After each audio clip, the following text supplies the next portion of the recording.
বিশ্ব রেকর্ড গড়লেন Shakib Al Hasan.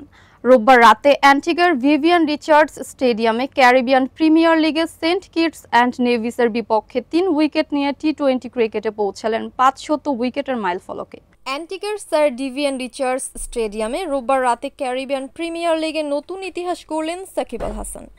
Saint Kitts and নেভিসের বিপক্ষে ৩ উইকেট নিয়ে ছুঁয়েছেন অনন্য মাইলফলক। টি-20 ক্রিকেটে ৫০০ উইকেট।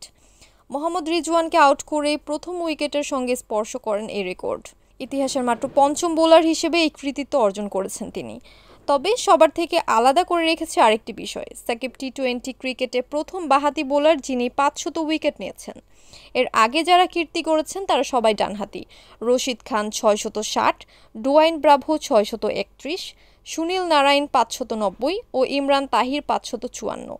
শুধু তাই নয়, ব্যাট হাতেও সাকিবের রয়েছে অনন্য রেকর্ড। এখন পর্যন্ত টি-20তে করেছেন ৭৫৪৯ রান। ফলে বিশ্বের একমাত্র ক্রিকেটার হিসেবে ৭০০০ রান ও ৫০০ উইকেটের মালিক এখন তিনি। ৪৫৭ ম্যাচের ক্যারিয়ারে সাকিব নিয়েছেন ৫ বার ৫ উইকেট ও ১২ বার ৪ উইকেট।